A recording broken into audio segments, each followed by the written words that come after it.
Bonsoir les enfants, c'est papa. Bienvenue dans notre troisième podcast de la journée, les enfants. Bienvenue à la clinique. Les enfants, il est important qu'on fasse le point sur notre quête de justice, pas seulement pour le Cameroun en lui-même, pour la famille de Martinez Zogo, pour les enfants de Martinez Zogo, mais parce que nous devons ça pour notre esprit en tant que Camerounais.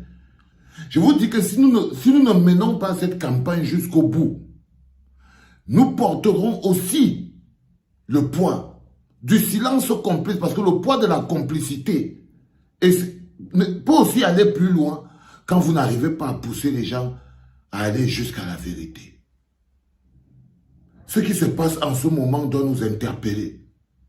Ce qui se passe en ce moment au tribunal militaire, ce qui se passe en ce moment avec le commissaire du gouvernement, ce qui se passe en ce moment à Kondengui, le fait que l'affaire traîne, que ça prenne les formes différentes, vous êtes des gaous? Non, ne faisons pas comme si on était des gaous. Ça veut dire que nous sommes face à une situation qui éclabousse le sommet de l'État. Si jusqu'à aujourd'hui, nous n'avons pas l'avancée sur le sujet, c'est parce que cette affaire éclabousse jusqu'au sommet de l'État. C'est parce que ce monsieur qu'on appelle Amougou Bellinga, il tient l'État par les couilles. Quand j'ai fini par réfléchir, parce que on peut partir sur la passion, mais il faut savoir très bien que Amougou Bellinga était quand même la blanchisseuse. Ça veut dire qu'il a des preuves contre beaucoup de personnes. Ça veut dire que pendant qu'on est en train de parler là, Amougou Bellinga, ce qui le maintient aujourd'hui et qui nous donne l'impression que l'affaire est bloquée, c'est que je crois qu'il est passé, tu es passé au chantage, n'est-ce pas? Tu es passé au chantage. Tu as actionné. Le bonhomme a actionné le chantage, les enfants.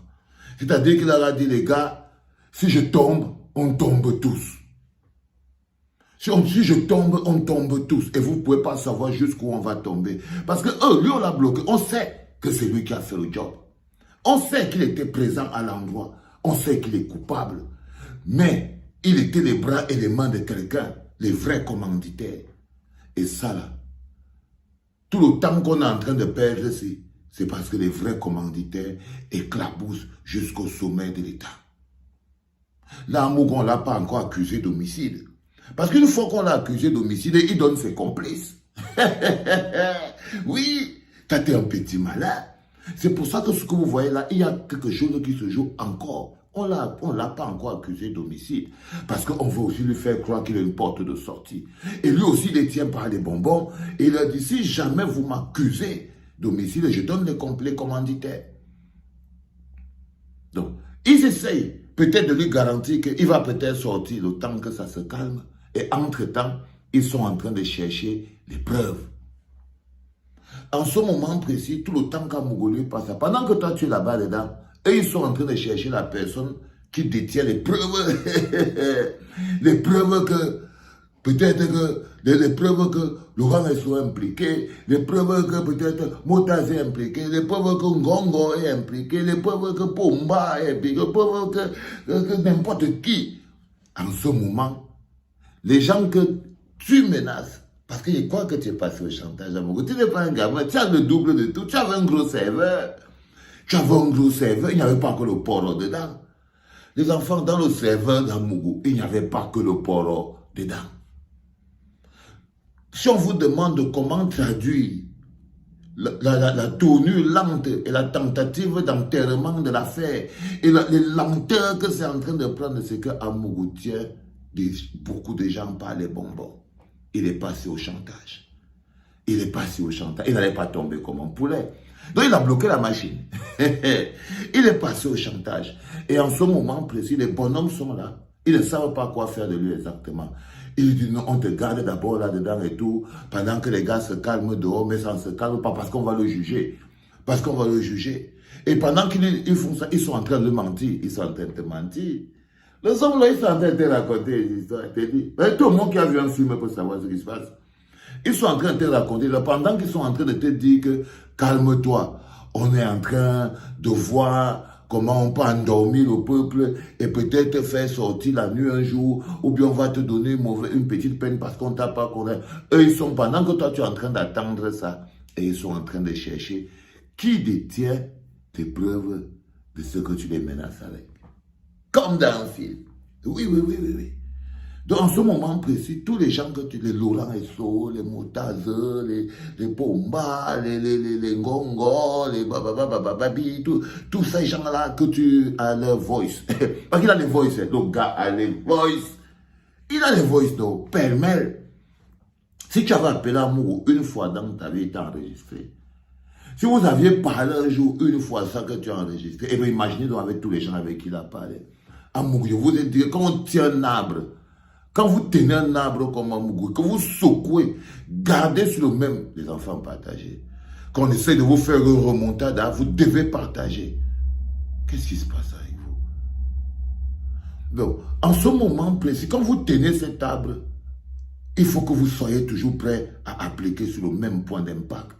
En ce moment précis, vous pouvez croire que ça s'endort. Non, ça ne s'endort pas. Ils essayent de nous endormir. Mais c'est intense derrière. C'est intense derrière parce qu'il est devenu un danger. Donc, dès qu'ils vont trouver le gars qui détient les preuves d'amour, dès qu'ils vont trouver le gars qui détient les preuves, ton gars qui est en train de fuir, ou dès qu'ils vont trouver où sont les preuves avec lesquelles Amougou menace tout le sommet de l'État. Là où vous le voyez là. S'il n'est pas encore condamné, c'est parce qu'il menace en ce moment tout le sommet de l'État. Parce que cette histoire-là, les gens sont mouillés à des niveaux pas possibles. Je vous dis, le gars, c'était une fouine. N'est-ce pas, non, Amougou? Tu sais où tu les tiens. Tu les tiens, non. Ils n'arrivent pas à faire un pas. Ils vont faire un pas comment? S'ils font un pas, tu verses tout. S'ils font un pas, vous comprenez pourquoi ils laissent le gars avec toutes les salles de Kondengui, il cotopie qui veut, il fait ce qu'il veut, parce qu'il n'est pas là-bas comme quelqu'un qui n'a pas les munitions. C'est un ancien Bangando. C'est un Bangando. Ce gars, le frère là, c'est un sale Bangando de depuis. Un Bangando de depuis, le grand frère là. Donc, il a le gros serveur avec tous les enregistrements. Du coup, les gens ne savent pas. Ils sont donc en train de chercher. Tu sais ce qu'ils sont en train de faire? Hein, les hommes là. Ils sont en train de chercher où c'est que tu as planqué toutes les preuves. Dès qu'ils vont trouver les preuves, s'ils trouvent. Dès qu'ils vont trouver les preuves, c'est bon. Ils vont le condamner et ils vont se débarrasser. Ça va, c'est bon, c'est bon. Si je commence à t'effrayer maintenant, mais tu sais toi-même ce qui va se passer. Ça veut dire que s'ils trouvent même les preuves, toi-même tu es une preuve qui parle. Ça veut dire que s'ils trouvent les preuves, ils vont d'abord te condamner peut-être à 50 ans en prison. Mais tu ne vas même pas rester là-bas longtemps. Ils vont encore venir te visiter pour écouter le truc.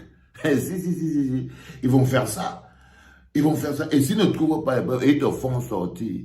Même, tu n'es même plus d'or que tu as. Donc tu crois qu'ils vont te faire sortir. Et ils vont continuer à vivre avec toi. Et toi, les faisant chanter. Donc tu imagines que tu vas les faire chanter. Et ils vont te faire sortir. J'en sais rien, moi là. J'en sais rien, moi là. Mais les enfants, nous, dans notre quête de justice, nous devons savoir que à quel moment le ballon est dans notre camp, qui joue pour nous, qui joue contre nous. Parce que les intérêts varient. Les intérêts varient. Tout ce qui est fixe, c'est l'intérêt supérieur de la nation, la justice. Mais tous les autres, ça varie. En ce moment, Amougou ne tient pas les bonbons. Je peux vous le dire ça avec assurance. C'est-à-dire que si aujourd'hui, il n'arrive pas à avancer, vous n'avez pas entendu que même l'avocat de Martinez dit que oh, c'est monté, c'est descendu. Non. C'est parce que Amougou est passé au chantage. Donc il a bloqué la machine. Il a bloqué la machine. Le truc salit les gens. Ça veut dire que l'histoire là, c'est un oui, c'est que l'odeur monte jusqu'à peut-être chez Pomba là-bas. Donc, ils ne savent plus comment manœuvrer avec lui. Donc, ils ne savent plus comment manœuvrer avec lui. Et lui, il est assis là-bas dedans. Sauf que lui-même, il ne sait pas par où il va sortir de là. Du coup, nous, on doit continuer d'exercer un marquage direct, un marquage au corps. On doit toujours rester dans notre quête de justice et ne pas oublier que ce n'est pas par hasard. Ce n'est pas parce que les gens le détestent que le nom de Laurent est sorti. Ce n'est pas pour rien. Et que cet arbre-là, qu'on appelle le mini-justice, il est exactement comme Amougou. Si aujourd'hui Amougou est toujours là et qu'il n'est pas jugé, et qu'on est en train de dire que complicité d'homicide, c'est parce qu'en fait, il savait que si on le condamnait pour homicide, il versait la marmite. Ok? Donc, ça veut dire que le match est encore là. Le match est encore là pour beaucoup. Donc, quand vous restez sans partager, je ne comprends pas. Quand vous traînez, je ne comprends pas. Ce qui se joue là, c'est qu'on va voir des choses qui doivent tomber. Ce n'est pas seulement la justice qui se... Ce que vous voyez à la justice là, là-bas c'est le feu de paille. Le vrai match, c'est celui que je vous parle ici derrière. Et c'est celui-là qu'on doit surveiller. Où est-ce que je veux dire? Là, Pomba va nommer 30 sénateurs. Ça va être un moment important parce qu'après, c'est là où il va calculer dans les gens dont il doit se débarrasser dans le gouvernement. Tout ça, c'est les jeux d'échecs. Vous partez regarder les choses inutiles qu'on montre là-bas dans la télé des Apicolo. Vous allez vous montrer les choses, partagez ça plus que les choses. Qu'est-ce qui se passe même avec vous, les gars? À chaque fois, après vous voulez me diviser, reste concentré, reste concentré. Mais vous êtes concentré à quel niveau? Vous voilà aujourd'hui, tout ce que j'ai vu sur Internet aujourd'hui, c'est l'histoire qui s'est passée dans la télévision de Apicolo là-bas. Hein? Non mais les gars, soyez sérieux. Soyez sérieux. Après vous venez ici sur mon mur pour commencer à dire, oh parle-nous de ce qui se passe à Kondengui. Parle-nous, mais tant que vous venez une minute, même pas... Ça veut dire que quoi les gars? Je vous ai dit que pour être un peuple, c'est dur. Hein? La première chose, pour être un peuple, c'est qu'il faut apprendre à résister au divertissement. Surtout quand on est concentré. Quand on chasse en meute, on ne parle pas. Imaginez-vous un moment, les loups d'une meute, ils quittent pour aller regarder le poro. Vous êtes parti regarder le poro sur Vision 4, non? Vous êtes parti regarder le poro sur Vision 4, au lieu de rester concentré. Tout d'un coup, là, quand vous allez revenir sur le sujet, vous allez trouver que c'est ailleurs. Et vous êtes dit qu'en ce moment précis, la personne qui fait du chantage, parce que cette histoire de Martinez éclabousse à un niveau pas possible. Et là, il les tient. Et eux, ils n'arrivent pas à le condamner. Et lui, il est bloqué là-bas. Et lui, il sait qu'en ce moment précis, toutes les preuves qu'il a sont dehors. Et les autres sont en train de chercher ces preuves. Et lui, il est en train de faire traîner l'affaire. Et c'est pour ça que nous devons mettre la pression. Qu'est-ce qui n'est pas facile à comprendre là? Et que vous devez partager au maximum.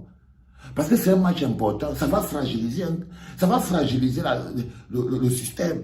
C'est l'objectif qu'on a. Ça va faire bouger quelque chose. Pour que nous, je vous dis que peu importe qui gagne, l'essentiel, c'est que celui qui vient là va venir nous prouver que nous, on est super prêts. Les voilà, ils font les sénatoriales, ils font les... Ils se préparent. Ils se préparent. Donc, sachez d'abord qu'on ne va pas jouer avec les mêmes cartes. Ils croient qu'on va jouer avec les mêmes cartes, qu'on va venir jouer, que oh, le sénateur a dit ceci, le préfet a fait ceci. Ils croient que ça va nous concerner. Ils croient que leurs histoires là, nous, ça nous concerne, ce qu'ils ont fait là-bas. Là. Ils ne savent pas qu'il n'y a qu'une seule chose qui nous intéresse. Et cette chose-là se passera exactement avec les règles que nous aurons organisées ensemble, 2025 ou avant. Ou bien c'est mort. Oui. Donc chacun se prépare comme il peut. Ils se préparent tous comme ils peuvent. Donc il faut faire très attention. Il faut rester très éveillé, il faut rester très concentré. Rien ne se fait par hasard. Si le peuple lui-même n'est pas prêt pour jouer son rôle de bloc populaire, vous allez encore être utilisé. On va commencer à se servir de vous. Oh, on va faire le tribalisme là-bas. Oh, on va remplir les urnes là-bas. Oh, tu ne sais pas que c'est les gens qui menacent ta tante. Oh, tu ne sais pas qu'ils veulent nous envahir. Oh, alors que quand on était en train de faire les choses importantes, vous ne voyez pas comment c'était en train de se structurer. On va passer à la recomposition de l'échiquier politique au Cameroun. Et il est important que vous soyez là. Partagez. Ne pas répéter une même chose 10 fois, les gars. Restons au taquet, restons au contact. Justice pour Martinez, les gars. Justice pour Martinez, les gars.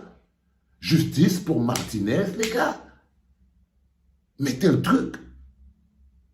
Tu partages, tu mets un like, tu fais passer le truc. Tu donnes à l'autre.